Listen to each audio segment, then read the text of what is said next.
right, googly mooglies, you are back to the Novelty Car Collection Podcast, the podcast talking about all things novelty cars. Today, we are actually going to have a bit of a change up on the show. It's a novelty plane. We are going to talk about the Fokker.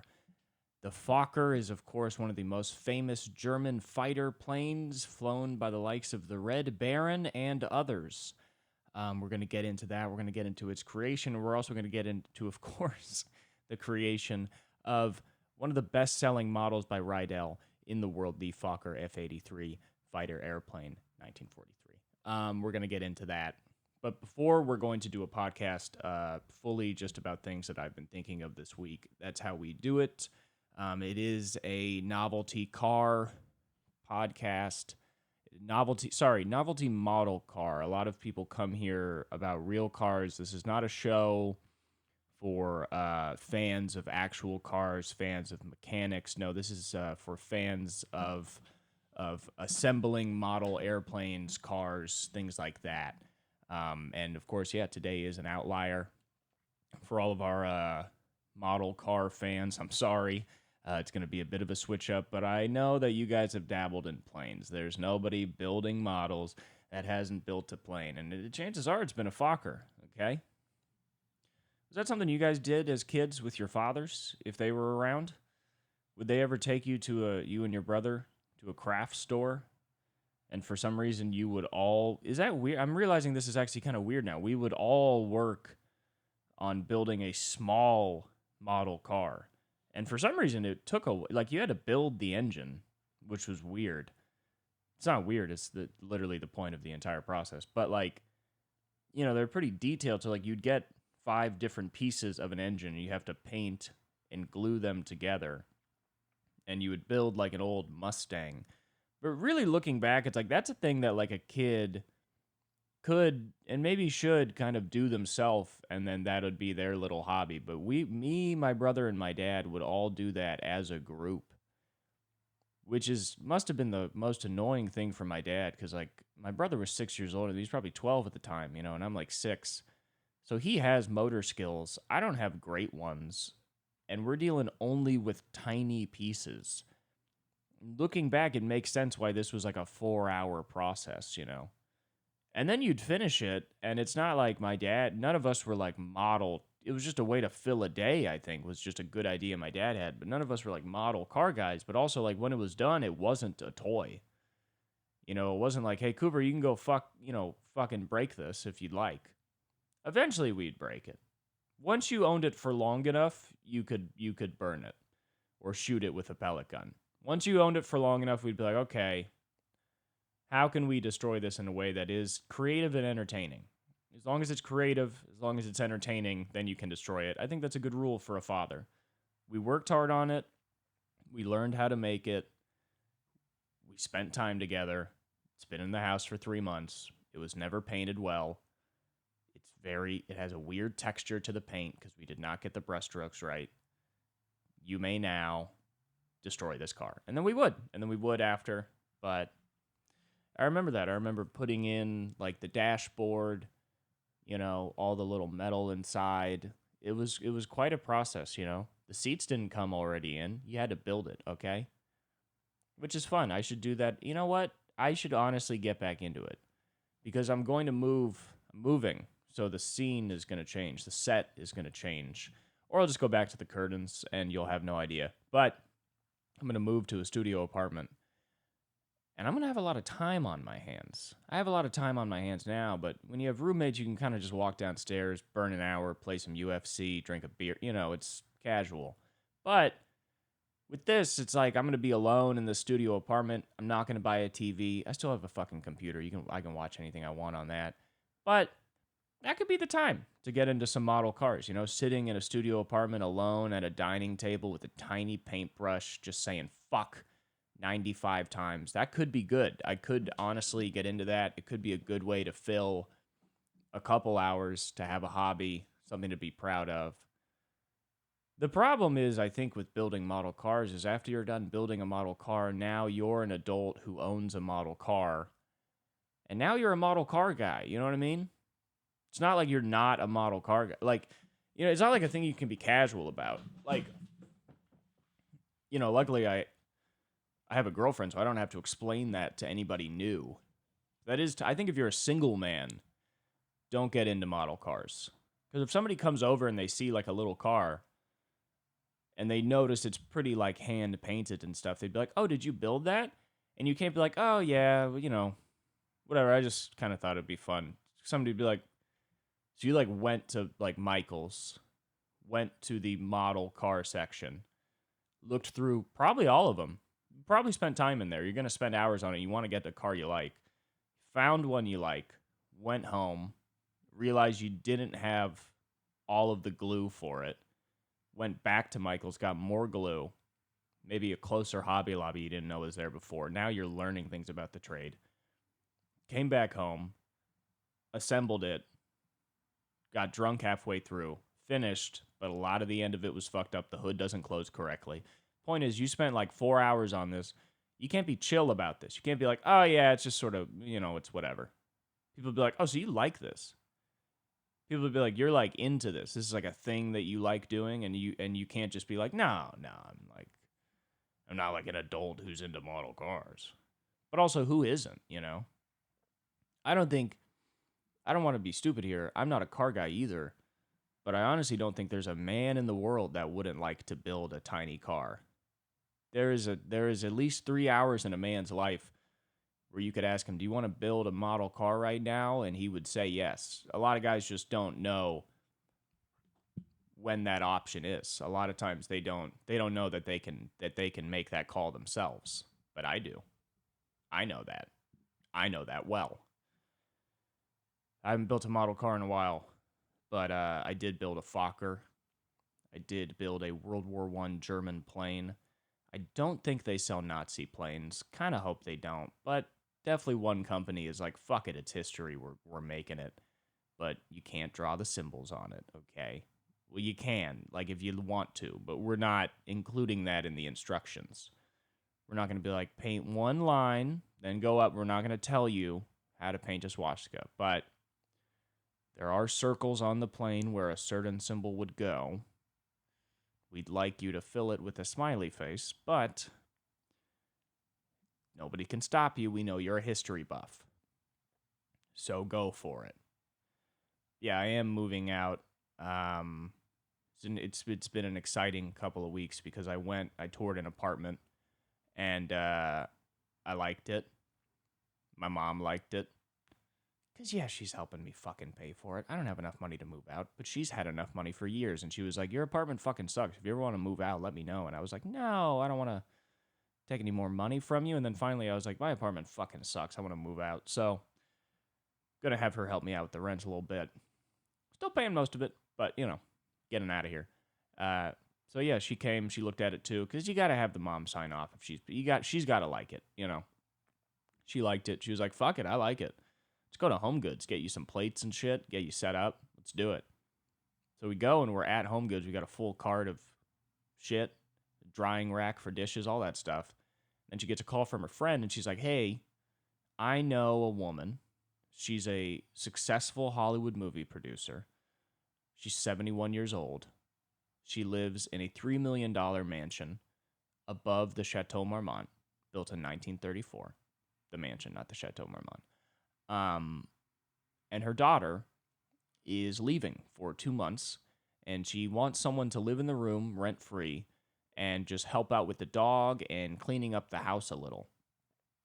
And this is in the midst of us kind of already having almost committed to this apartment. Not approved for it yet, but in our minds committed to this apartment. And I go, okay, well, I'd love to move into a studio apartment and have my own space, but also if you get offered to live in a mansion for free, that's an offer you check out. Went over to her house the next day, talked to her.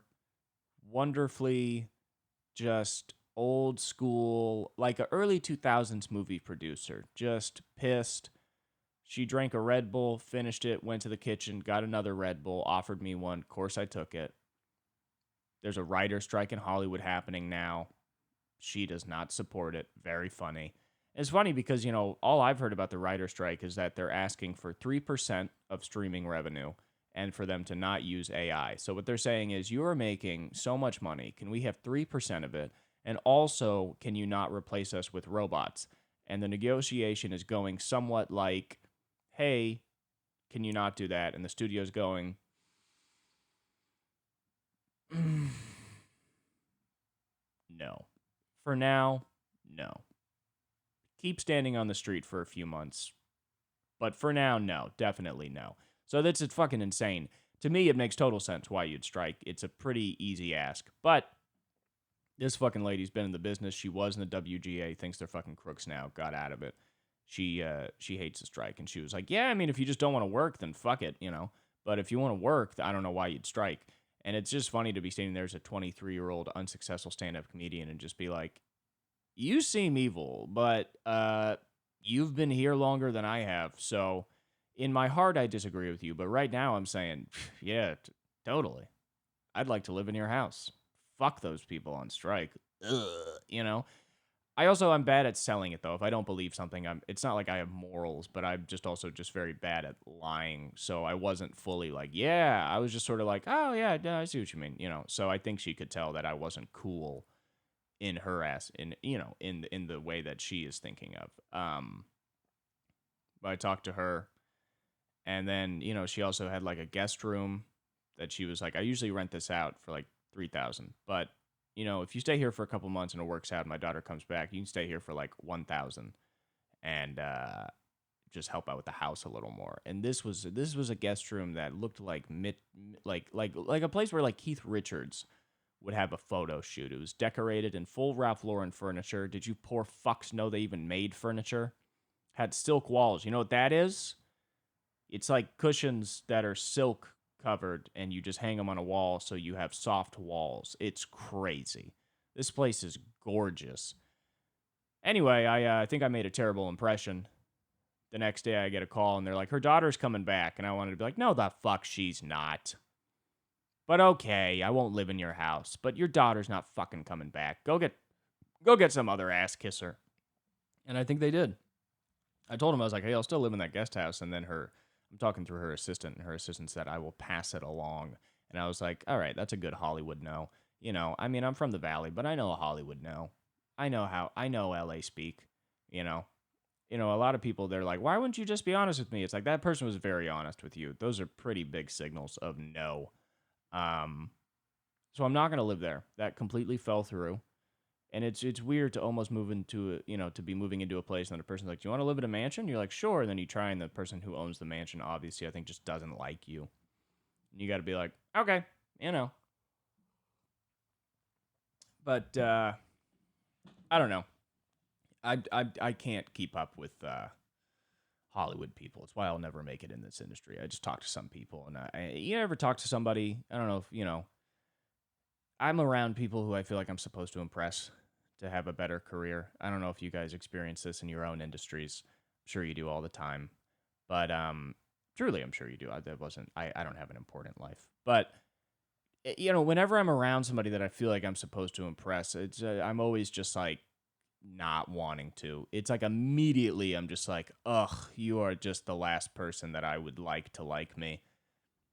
Which is weird because I'd love you to like me because you could help my life, but I really can't do it. I'm just not good at putting on this face. And I don't think I was there. I don't think I was. So now I'm going to the studio, but I'm excited because I'm going to live in the studio by myself in a hole and just try and buckle down. You know what I mean? Because right now my apartment is so cheap. I'll tell you, folks. I'll tell you the truth. I'll tell you the damn truth. A lot of people wouldn't tell you this in their podcast. You know how much I'm paying for rent? I'm paying $678.25 for a room in LA. And some of you people in bumfuck are like, that's terrible. No, this in LA, you're pretty much paying $0 if you're paying under $1,000. So there's a guy I talked to when I told people on Instagram, I was like, this room, I'm giving it up. So many people messaged me, not at all ready to leave their current living situation because it's such a cheap rent that people literally rethink their lives once they see the rent. They hear how cheap the rent is and they go, okay, do I love my girlfriend? I might move out. Like, people really rethink everything in their entire lives to possibly pay this rent. One guy was like, I'm paying close to double that, and I share a room. And it's great. And if you're asking why I leave, it's because it's too good. It's because it is too good. It's because the rent is so cheap. It's because I got roommates who I like to hang out with. It's because we have a PS4 with a UFC 4, and I have a thriving career in it, and I have too many things that distract me and give me too much extra spending cash to live a successful life. And I know a lot of you are probably sitting there being like, hey, why don't you just change your lifestyle, and the way you live and still live there and have money and not waste your time on UFC 4, and write more and blah, blah, blah. Well, listen, I can't do that unless I'm forced to. That's what I've realized about myself. That's a good thing to realize about yourself. Don't tell yourself that your situation is just fine and you should just stay. I talked about this on the last podcast, but don't tell yourself everything's fine and you'll change, because sometimes you just won't. And I realize I'm a guy that I want to be put in a small cage. You know what I mean? It's like, put me in a cage, give me less options, okay? Give me higher rent that I have to, because this place is more than double the rent now. So it's like, go to a place where you cannot order Postmates every night, where you don't have people you like that you can waste time with, and don't fill your life with distractions. Put yourself into a studio apartment, build it up, make it look nice, put in all your art, whatever, get a nice dining table, make it look nice. But essentially, give yourself a place that when you're in there, you're sleeping, you're eating, you're writing, and a little bit of relaxation. But, really, give yourself a place where when you go home, it's not like your home is fun. Your home should be comfortable and functional. When you're home, you're doing things. There are tasks inside of your home. When I come home now, it's like, well, I could go upstairs and write, or my boy AJ's on the couch. I can sit down, play MLB The Show. He'll just watch me play, and we'll get drunk together, and it'll be great. And I love that. But I don't want it. You know what I mean? There's some things that are good, but you have to stop, it's like a terrible partner where it's like, you're fun, but you're making my life worse, and I can't have that. And I have a partner who's fun and makes my life better. So if I move into this studio apartment, if I'm feeling lonely, I go out, take a walk, call her, see what she's up to, start getting myself out of the house, find a local bar. Maybe I'll just become an alcoholic outside of the house, but that'll be fulfilling in its own ways. So I don't know. Maybe moving out will be the downfall of me, or it will be the greatest business decision Cooper Lyden has ever made, and we're still yet to see. So I don't know. We'll check how it works out. I did not read the leasing agreement at all. Just signed 21 papers without really reading them at all. Probably gonna get kicked out for something I don't even know I'm not supposed to be doing. So that'll be good. And maybe I'll be right back here. Who knows? I don't. But we're excited. It's a good thing. It's a good thing, and we're excited. Feeling good about it. I just have to move all my shit, so that's another. But I don't know. Things are going good. I was wondering what I was going to talk about on the podcast today. So I just looked at the news, which I've already said this is not a thing I'm going to do on this podcast, is look at the news. Some people are very good at it. A lot of solo podcasters do it because I guess you assume people don't want to hear about you every week. I kind of do. I kind of assume that I can go in here and be like, here's what's up with Cooper, and millions of people will be like, I would love to pay $5, I don't know if that's true. I looked at the news. Every time I look at the news, it's the same news. Everything just feels exactly the same. One of the news articles was literally Tim Scott. He is a long shot Republican candidate. He's never going to make it in. He's a long shot. But some of these Republican guys they're starting to put in their bids, for the next election. This guy, what he said was, if he loses, he will not start another January 6th. Which is funny because I hadn't heard of this guy. I was like, did this guy start it? I don't think so. His point was just, if I lose, I will not try and overthrow the democracy. In a way, doesn't it feel like the democracy's pretty dead if that's something that a candidate is even bringing up. Like, if that's the basis of, like, I'm a good guy, don't worry, I'm not going to try and throw a coup. Like, that's a given. I feel like your presidential candidate should check a few boxes, and one of them should not be potentially throwing a coup. But what's fun about Trump is that he was like, well, let's not rush to judgment before we say we're not going to throw a coup. Which is the wild part about Trump, is how casual he was about January 6th. And so many people are mad at him. I get it. But it's so funny that he just ushered in a thing where it's like, listen, a coup is not on the table. And it's funny because in a way he's almost theoretically right, where it's like, in our Constitution and stuff, it's there are some stuff of like, well, you can, if your government is overbearing, you can overtake them. It's not what's happening. Those people. What's funny about that phrase is of like the Constitution being like, well, if your government is tyrannical, you can overthrow them. All it takes is a couple crazy people to be like, well, this is tyranny, and then go for it. You know what I mean? Like, they should have had some bullet points in the Constitution, is my point. To be like, if it's tyrannical, you can overthrow it. But before we do that, here's what tyrannical means, and then throw in some caveats. And if you can check all those boxes, throw a coup. But if you can't, and I'm sorry, you have to keep voting, Voting doesn't seem, I don't know. But so that was the one that I saw. I also saw Ron DeSantis is going to announce his run for, I guess people announce that they're going to announce now, but he's going to announce his run for candidacy, presumably against Trump. And he's going to announce it in like a Twitter conversation with Elon Musk. I've never seen somebody make the worst moves ever, because you got to realize just a couple days ago, Trump on his own social media site called like Truther or whatever it is, he tweeted, or whatever they call it, he posted, quote, tiny Ron DeSantis is 5'7". That was the whole tweet. Ron doesn't know it's over. I don't know how Ron is so dumb. How are you that dumb? Trump called you tiny in quotes. Who's the quote? Is it his quote? Why does he need to quote himself? He put it in quotes, and then he stated your height, which is below the average. You're done. You will never be president. That one tweet, what is the point? You think that's not going to come back? You think he's going to get on the debate stage and Trump is not going to call you tiny? And then you go and you find the least funny, like the most unfunny man in the world, the guy who's so bad at being on social media that he had to buy Twitter to still be a fucking loser. That's who you team up with? You team up with Republican Hillary Clinton, the guy with the least swag, the least tact in the world? That's how out of touch Ron DeSantis is. He thinks Elon Musk is cool.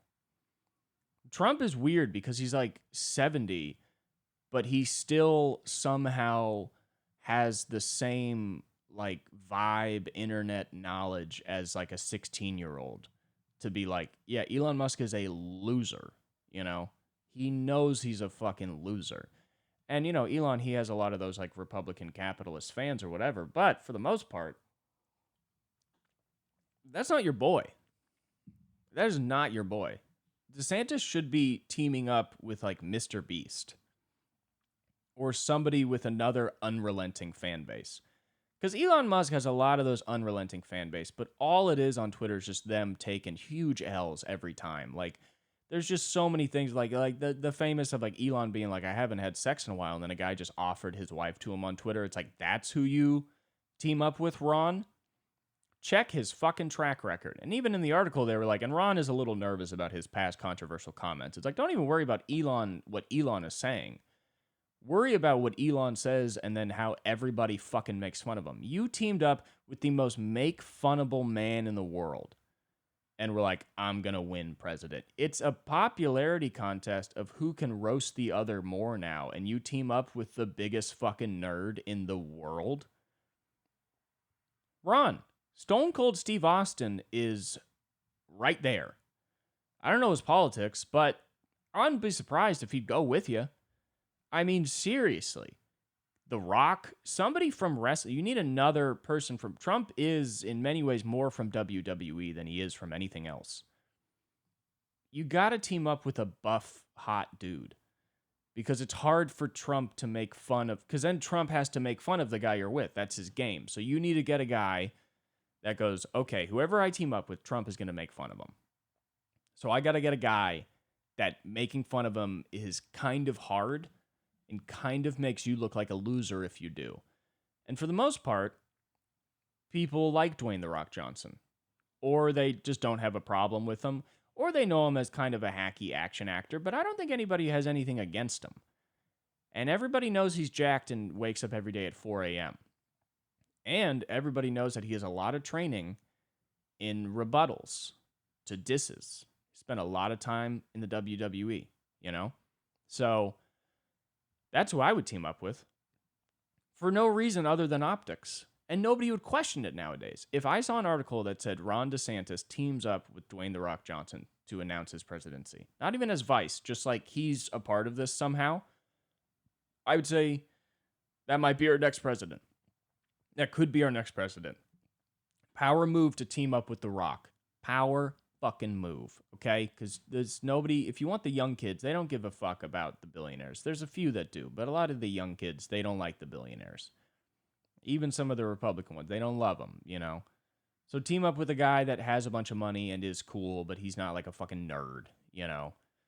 Because there's nothing cooler than a guy who's made a bunch of money off of being super buff, you know? And he's got a lot of options, you know? Jason Momoa, Dave Bautista. I'm sure they all fucking hate Ron DeSantis, though, so it makes sense. I mean, Ron is just... It's funny just to be a loser before you even start your run, because it's like, dude, Trump is going to just demolish you. So yeah, I mean, every fucking time I go to the news... Also, one of the news articles was that 1,900 children had been abused by the Catholic Church in Illinois. And once again, I'm an idiot, so I don't read the news a lot. And to tune back into the news and still see articles about the Catholic Church abusing boys, of course they are. Of course they should report about it. I'm not saying that. It's just funny to tune back in and just be like, same stuff. Catholic Church is still at it.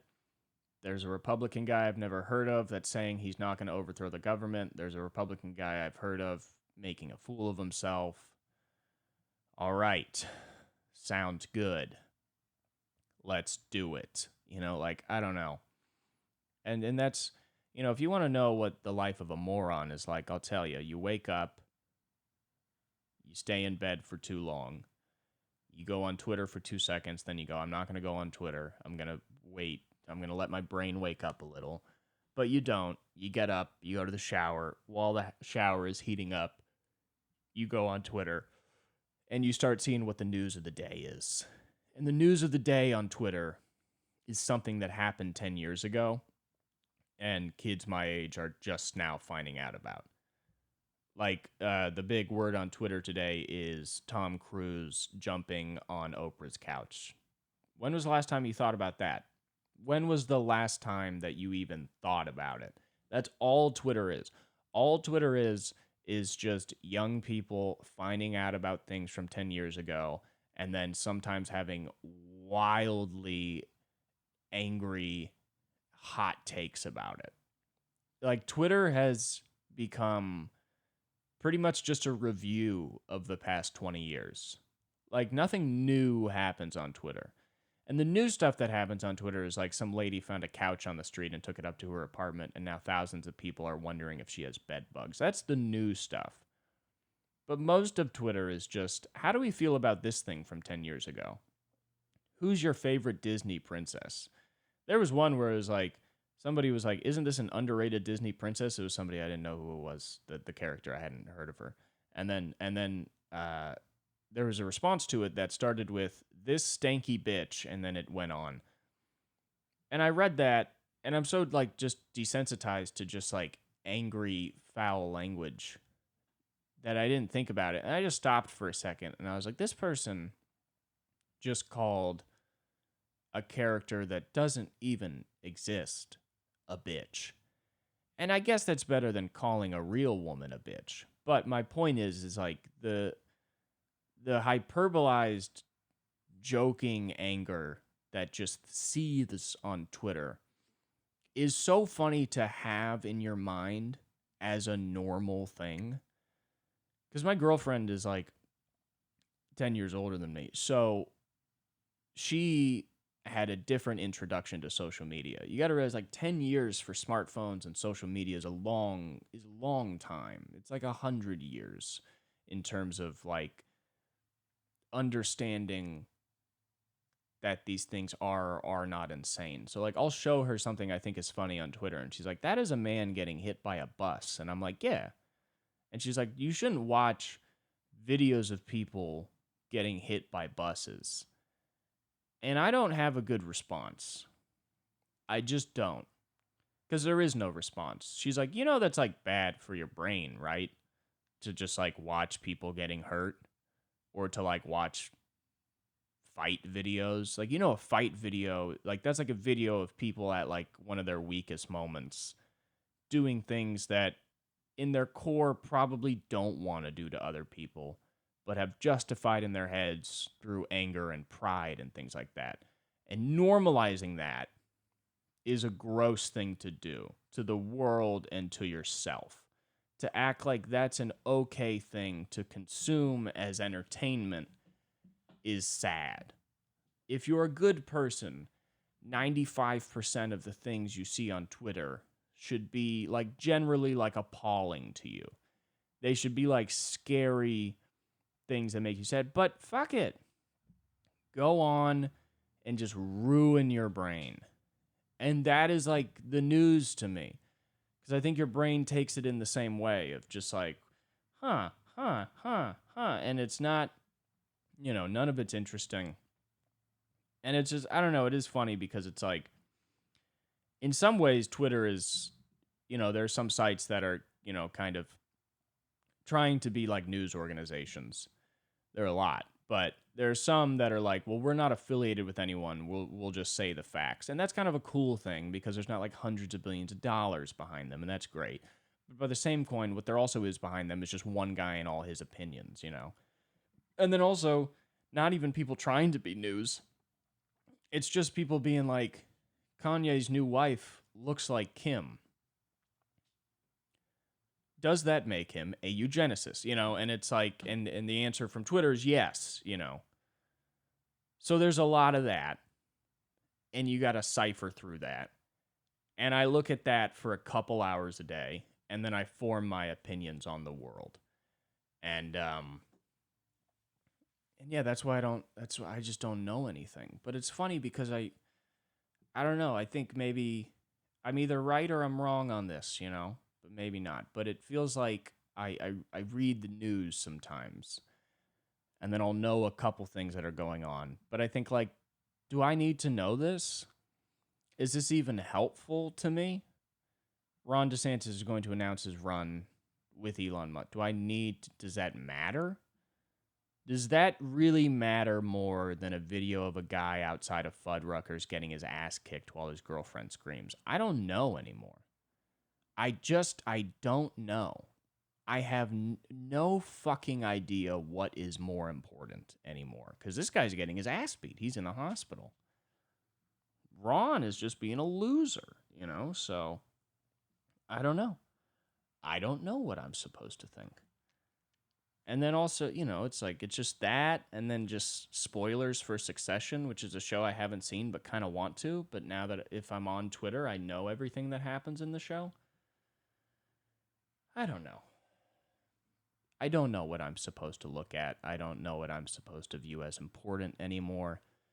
That's why, like, some people, might watch this podcast and be like, well, he's talking about nothing. And to me, I'm like, I don't know. This seems just as important as any presidential debate at this point. You know what I mean? And if I was famous, it would be even more. It's like Joe Rogan and stuff, like really famous podcasters, not just him specifically, but famous podcasters, like they just talk about nothing. And then that becomes news articles. So it's like the only reason anything I'm talking about right now is not a news article is because I'm not famous. If I was extremely famous, it would be some news article that's like Cooper Lyden condemns Ron DeSantis's run for president, and then that's a thing. Folks, I don't have the answers, okay? And I hope you don't come here looking for them. And I know you don't. I know. But I'll tell you what, I know one thing. Trump is going to be the Republican candidate. It's just a matter of time. And it would be the same game as last time of a bunch of people saying, you can't do it again. Well, we didn't think you could do it the first time. And he's up against a pretty similar wall of like, well, you're an idiot. And he'll be like, was I really an idiot? Because it's almost like, I don't know, it's just funny that, you want to believe, I think especially liberals, you want to believe that, we wanted to believe that Trump's presidency would highlight that he's a bad president. And to us, to liberals, it kind of did, But to many people, it didn't do that at all. So it wasn't like something that really taught anybody a lesson to be learned from. It just sort of got people more or less on somebody's side. So here we are. Ron DeSantis is 5'7". He's not going to win. It's as simple as that. He's 5'7". I don't know. I know one thing, though. I'm going to a goddamn baseball game today. I'm going to see the Red Sox play the Anaheim Angels, not the Los Angeles Angels, the Anaheim Angels. I don't know why I'm going, to be honest. I mean, I like baseball games, but I only go to Dodger games, so I don't know who to root for. I almost feel like I should root for the Red Sox because my friends like them, because I definitely don't want to root for the Angels. The Angels are just... Ugh. Let me explain to you. The Angels are just a team for pieces of shit. Because it's a team that nobody needs or wants. Okay, it is a team that only exists for people that live close to LA but hate LA. Okay, the Angels are just only for Orange County trash to be like, fuck the Dodgers, I like the Angels. And it's like, oh yeah, you like the fucking Angels? Like, the Angels should be in a town that nobody gives a fuck about. Just move them to St. Louis, put them right in the same park as the Cardinals, okay? Like, nobody fucking cares. They're the same as like the Chargers, but the Chargers I don't even think have a very discernible fan base. Like, I guess people in San Diego like them. I guess some weird fucking asshole in LA started liking them 2 years ago to be a cunt about it. But with the Angels, it's like, you're never going to have a history that anybody fucking respects or cares about. Like, I don't know. They had like Mike Trout. They still do. Maybe. I don't know. Like, they've had good players, but it's like, who would ever give a fuck about the Angels when you can drive 30 minutes the other way and go watch the Dodgers? We already have a team. Like, there's something about it, you got to ask yourself, it's like, if there's already the Dodgers, why do we have the Angels? And it is just to serve the lowest common denominator, just the pieces of shit of the LA area that either have a vengeance against the Dodgers or a vengeance against LA. It's like, they're just the dark side. You know what I mean? It's like, you only like them because you don't like the Dodgers. You only like the Angels because you think LA is like some homeless cesspool that's always on fire. And maybe it is, but it's good.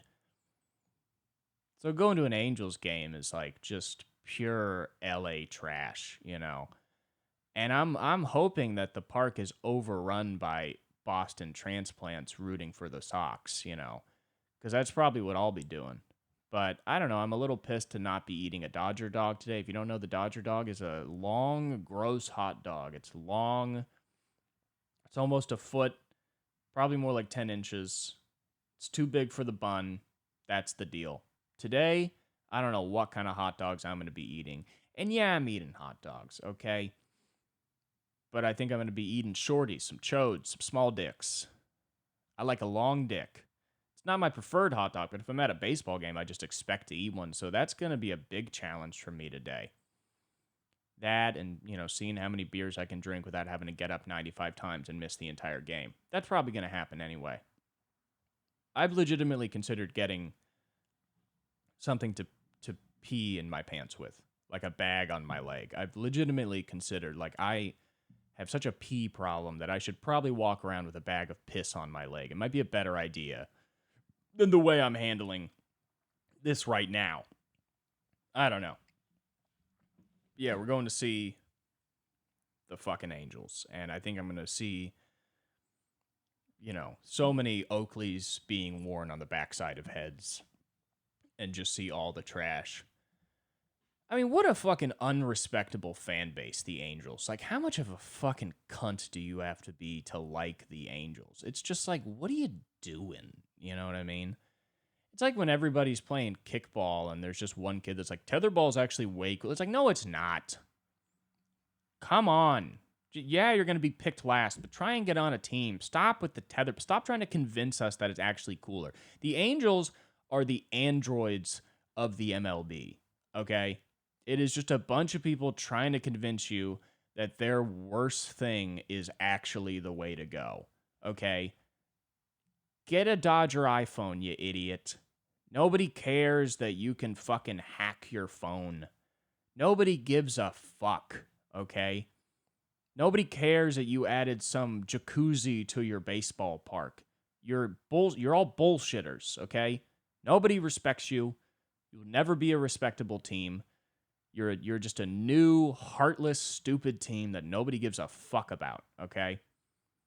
And I don't know where you were before. I don't know the history of the Angels at all. I know very little about baseball, but I know they're a stupid fucking team that doesn't need to exist. I'm not even a baseball fan, but just growing up in LA, from the beginning of my life, it was just like the Angels were such a weird side thought. I never even kept them in my head for a while. I would think about the Angels for a second. I'd be like, why do the fucking Angels exist? And then I'd think about something else more important. They're not even a team worth considering. So, yeah, because I am a default Dodgers fan, I hope the Angels get their fucking ass beat today.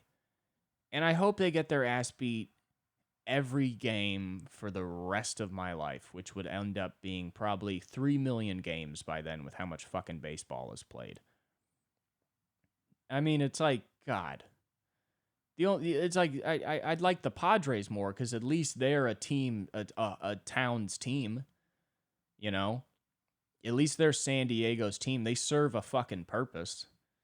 But the Angels is like, how are you guys even filling a stadium? I assume it's just fans from other places of the guys you're playing. Same as the fucking Chargers, you know? I don't know. I really want to go to a Raiders-Rams game. Or just a Raiders-Chargers game. I just want to see a home team not be the home team. I think that's great about LA sports is like, they took the Raiders out, but the love of the Raiders did not leave the city. True LA football fans are Raiders fans. And I respect the Rams, of course, because one of the greatest wide receivers of all time is named Cooper, and he's on their team. They won the fucking Super Bowl. They're a great team, obviously. But, what, you're not going to like the Raiders? If you're from the LA area? No matter when you're born? I don't think the Raiders have ever even been in LA in my lifetime. But fuck yeah, they're my team. Because what? You want me to give a fuck about the Rams? I know they were here before, but did anybody give a fuck then, really? Even? I don't know. And then the Chargers, it's just like, yeah, it's like the Chargers are just like... The Chargers are like, it's like, hey, we're going to invite Tommy to the party. And everybody's like, hey, we don't have a Tommy in our city right now. We haven't had a Tommy for a while, since the Raiders left. So, yeah, bring Tommy. And then Tommy's like, yeah, but also my friend Jason's going to come. And everybody's like, all right, I mean, Jason can come, but nobody's going to be a fan of Jason. Why would you be a fan of Jason? We already got Tommy. We don't need Jason. And that's what Chargers are Jason. He's just going to come and he's going to eat too much of the dip. And you're just like, all right, thanks, thanks. But we don't really need that. I don't know. I played a flag football game for, not for work, but with the Comedy Store team. And man, I'm so out of shape, I had no fucking idea. Because, I'm 23. Everybody tells me, you're 23. take advantage of your youth right now. You can eat whatever you want, and that's true. You know, you can run around, you don't fucking get hurt. So I show up to this game, flag football game with members of the Comedy Store staff. All these dudes in their 30s, that's most of who I work with, they're all stretching. Some of them bought cleats. They got ready the way grown people get ready. I showed up in my work shoes with a bathing suit on and a cotton shirt. And I was just on the sideline smoking cigarettes, drinking a water before the start of the game. And I was like, I'm going to fucking crush this. I was past the ball once. Nobody respected me. But I ran I was running great routes. I was open every time. Just nobody believed I could be. I was running great routes. And yeah, I didn't stretch at all. Smoking cigs. Chugged a beer on my way out. Felt good. Woke up the next morning. Complete horrible pain. And it's just been getting worse for 3 days. I woke up in the middle of the night on my side last night. And it's been 2 days. I woke up on my side in like searing pain in my thigh and realized I just had to move off my side to my back. And that took like 45 seconds. And I wasn't sure I could do it. You know, when you're like, I think if I move my leg, my whole muscle might cramp and break my thigh bone. Like, I think I might break a femur if I try and move. What the fuck happened to youth that everybody talks about? Take advantage of it. You're young. Run around. You won't get hurt. You don't get sore. Yeah, you do. It's not as bad as you old fucks, but it's bad. And I'm pissed off because I haven't played sports since high school. And that is totally how you know where you're at. I just forgot. If you don't exercise, you think you're in shape. If you just walk around every day and drink 8 beers and then wake up the next day and feel fine, you think you're in great shape. You're not at all. You are not in any way in good shape. And if you try to pretend you are, you will have to go to the fucking ER, apparently, at the age of 23. And like, listen, I'm not excited to like get old and have all my faculties fall out of my ass, you know? But I think I'm going to be good at it. I'm better when my mobility is decreased. Like, it's going to hurt, but like that's totally my vibe. And I'm good at it. You know what I mean? Like I can't wait to show up to a place in a wheelchair and just have those like glazed over eyes where like I recognize everybody, but I'm not really saying words. I'm just like, you know, and I'm just like asking young men their name and they tell me and I'm like, yeah. And I'm like really excited about it. Like Joe Biden in 5 years, you know, like that's what I think I'm going to be the best at. I think it's where my demeanor will make the most sense. And in some ways, I'm almost excited for it, you know. But I'm a little pissed off that, you know, I'm trying to take advantage of my youth. Because people tell you, be grateful for my youth. So what that means to me is drink as much as you fucking can and run around and not get hurt. And I do both those things and I get headaches and I have sore legs, you know. The other night, I was like, you know, I try and just drink on the weekends now. So the other night, it was a weekend. I had no shows, no mics. Went to a show that my friend was on. I was like, yeah, I'm just going to have fun, just going to drink. And then I'd drink a beer and I'd get a headache and have to stop and drink like 3 waters before the headache went away. Drink another beer, immediate headache back. And I was like, what happened to the 23 magic? What the fuck happened here? Okay. But I don't know. I think the problem was running. I took all the water out of my body playing a football game, and then I thought I could drink and be a cool guy, and turns out I couldn't. So I'm not at an age where like I can't do shit, but I am at an age where I can't do 2 things like that in one day. I'm realizing. Even as a 23-year-old, I'm not able to play a full speed flag football game and then get drunk. It's one or the other. There's not enough water in my muscles to do either. I gotta pick one. And I'm picking drinking, you know. I'm not fucking joining a league here, but we got absolutely squashed. Problem was we were up against my my boss, who he used to be an arena football player, because he wanted to go to the NFL and that didn't work out, so he played arena football, which is respectable. Okay, it is professional football. Don't get it fucking twisted.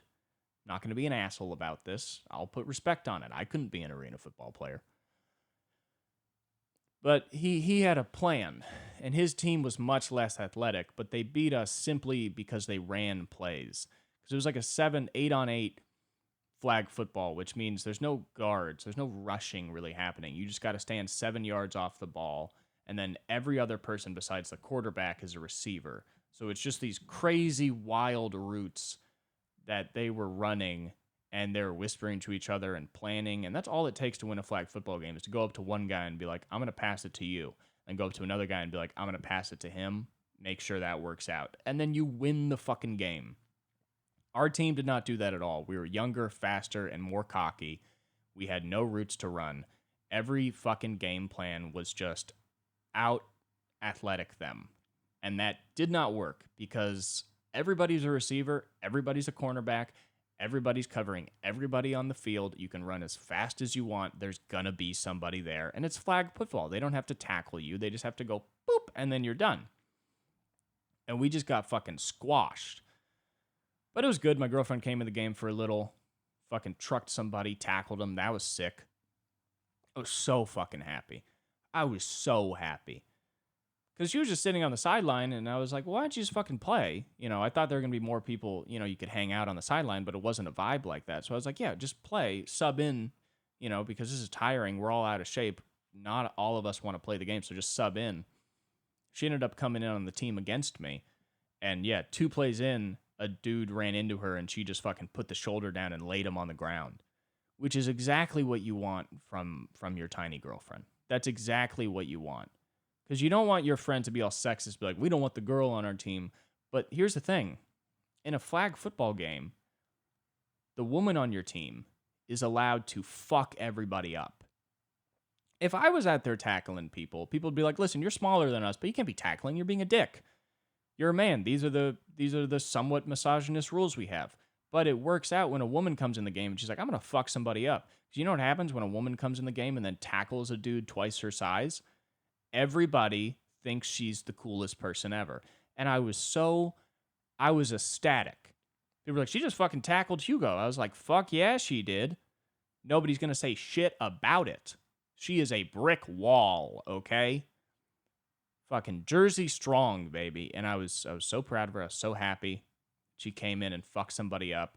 Played for 5 minutes. She came in at the end of the game, played for 5 minutes, fucked somebody up, landed up on a winning team. And then we got the fuck out of there, got sandwiches, got a couple beers. It was a great day. Yeah, and then later I just fucking died and couldn't move. Which is funny because I'm moving soon. And I'm thinking about all the stuff I have to lift. And I'm like, I'm having trouble getting down the stairs with just my body. I don't know how I'm going to move my shit. Because I don't think this is going to get better by the time I have to move. I got a week, and I still don't think it's going to work out. I have an entire week to recuperate, and I don't think my muscles are going to be ready in any way. But, I don't know. He was trying to get another flag football game going in a month, and everybody's like, no. Literally every person was like, no. All it's going to be is all the door guys who just didn't go and do it before. That's all it's going to be, so. But we're excited. It's good news. Got some sandwiches after, so it's all good. And fuck yeah, sitting on the sideline smoking cigs next to kids playing soccer. That's fine. Nobody cares. Is it really a soccer practice if there isn't a weird man smoking a cigarette next to the field? I don't think so. That's not the soccer I know. That is not the soccer I know, okay? So, I don't know. It's a good day. That's what's been going on in Cooper. Listen, I tried to read the news. It's not fucking... There's not a lot going on. Is it crazy to say that everything's so crazy? I farted. You hear it? Is it crazy to say that just everything is going on now all the time to the point that nothing is interesting anymore? Is that just fully agreed upon with everybody? Is it weird to any of you guys when somebody reads the news and is surprised? Is that interesting to anybody at all? I think it's only interesting to people that don't live in the city they're reading news about. Like, I love when people read news about LA and then you tell them you're from LA and they're like, oh, wow, you get burned ever? You ever get caught in a fire and you're like, no, but I drive by them. It's not a big fucking deal. Like, what are you talking about? Like, what? What are you saying? You know what I mean? And by the way, I love that belief about LA. I love that there are tons of, because there's so many fucking losers moving to LA, and I really wish they wouldn't. But I'm so glad that there's a equally, if not larger, contingent of people who think that if they move here or even visit, they will be shot in the head. That is a great reputation for a city if you want somewhat less traffic. There's already too much traffic. It makes me so happy that like 30% of the country thinks that if they move to LA, they're going to be like kidnapped. Like it's, thank God. Keep thinking it, okay? Keep thinking that all that happens to people out here is getting burned in a fire or murdered. Please believe that till the day you die and don't come and check it out because we don't want you to. And you're just going to come and hate it. I drive down, nobody who lives in LA drives down Hollywood Boulevard. There's no reason to. It's the slowest place to get. It's stupid. But sometimes you end up there if you're going to a concert or something. And it's so funny because I drive down Hollywood Boulevard and I go like, people come to LA and they walk down Hollywood Boulevard and they think this is what LA is like. And in many ways, it is what LA is like because it's supposed to look nice, but truly it is crime-ridden and disgusting, Hollywood Boulevard. So in some ways, you're kind of getting a real dose of it, whether or not you realize it. But they show up and they just eat at like fucking Bubba Gump shrimp, which they can have in butt fuck where they're from anyway. It's very funny to me when people have such terrible thoughts about LA. They're like, oh, it's just shitty. There's no good food. And I'm like, yeah, because you went to Hollywood Boulevard. Go to a taco truck with no name on it. You'll meet nice people who serve you the best food you've ever eaten for like $9. That's where you should be going, but you're too afraid to because you think those people are human traffickers. And thank God that you think the taco trucks are human trafficking.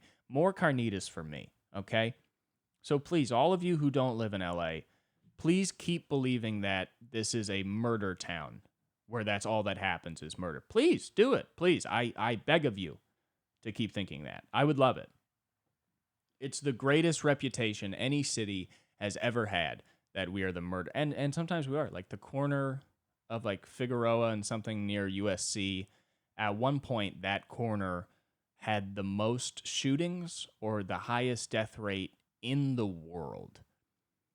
Is it just me who's proud of that? Is it just me who goes, wow, we beat Syria? Like we beat Iraq? Like we beat places that we start wars in? We started wars in other countries, and it's still more violent here. How about that? Near one of the most expensive colleges in the U.S. One of the, like a prestigious private school where only rich kids go. And we still got the murder rate that high? I mean, good for us. Good for us. And it all just, that's what's fun about LA. It all just happens around each other. You know what I mean? It's like, that area of LA, you are getting closer to South Central. There are more gangs and stuff like that, but there's also one of the nicest schools in the nation. And still we kept that murder rate up. I mean, you want to talk about a perseverance of a city? People caring about continuing what it means to be in LA, dying? Thank you. Thank you to the fallen soldiers and the shooters that are keeping that murder. I think it's better now. It's better now. But, you know, it's better now because we won't stop building stadiums over people's houses. Like, that's crazy. Like, SoFi Stadium was probably a gang's entire area. Like, the entirety of the SoFi complex is one of the biggest stadiums in the nation. The entirety of that area was probably, like, 1 to maybe 2 entire gang neighborhoods. You know what I mean? Which sucks because they had history there. I'm not saying it's a good thing. I'm saying, like, that's just crazy, though. It's that fucking big. There was probably an entire gang in that area that was like, don't fucking come around here. And then real estate developers was like, I think we will. And then just created a beautiful complex. And now where do you bang? What do you do? What are you going to do? Post up on the 50-yard line? You can't. That's where your house was, you know? That's fucking crazy. It's crazy that, like, gang violence is stopped by the destruction of 100-year-old communities. I mean, it stopped other ways, but that takes years and actual help from the government. So they just do it quick. They just go, listen, we could give these people government assistance and, you know, better, just tons of shit that could help these people out and not lead them to desperate situations where they feel like a gang is the only thing that can protect them. We can stop making our police a gang, and we could, give them food and better access to education and studying and the help they need. Or we could build one of the greatest sports complexes that has ever been known to man. And I'll tell you what, they pick sports complex every fucking time, okay? So, yeah, every time you see a new stadium, that is just an entire gang war that's been ended. It's like, damn, are we still beefing with them? It's like, no, SoFi got them. SoFi took them out. Yeah. Yeah, no, it was all SoFi. They just started building on top of them. That's all it took. Well, anyway, I think we're going to call it. Thanks so much for tuning in to the Model Car podcast. Sorry we did not get to the topic today of the Fokker model fighter jet, fighter plane. Sorry about that. Still working on getting to the topics, but like I said, I like to do a quick preamble before I get into that, and sometimes I just don't get to it. But maybe next week we'll be able to. Definitely not this week. Thanks so much for tuning in. If you haven't already and you've made it all the way to the end of the episode, please subscribe, please like, please comment. We want to build up this page, maybe one day even start a little Patreon. Anyway, I love you all so much. Thank you for coming.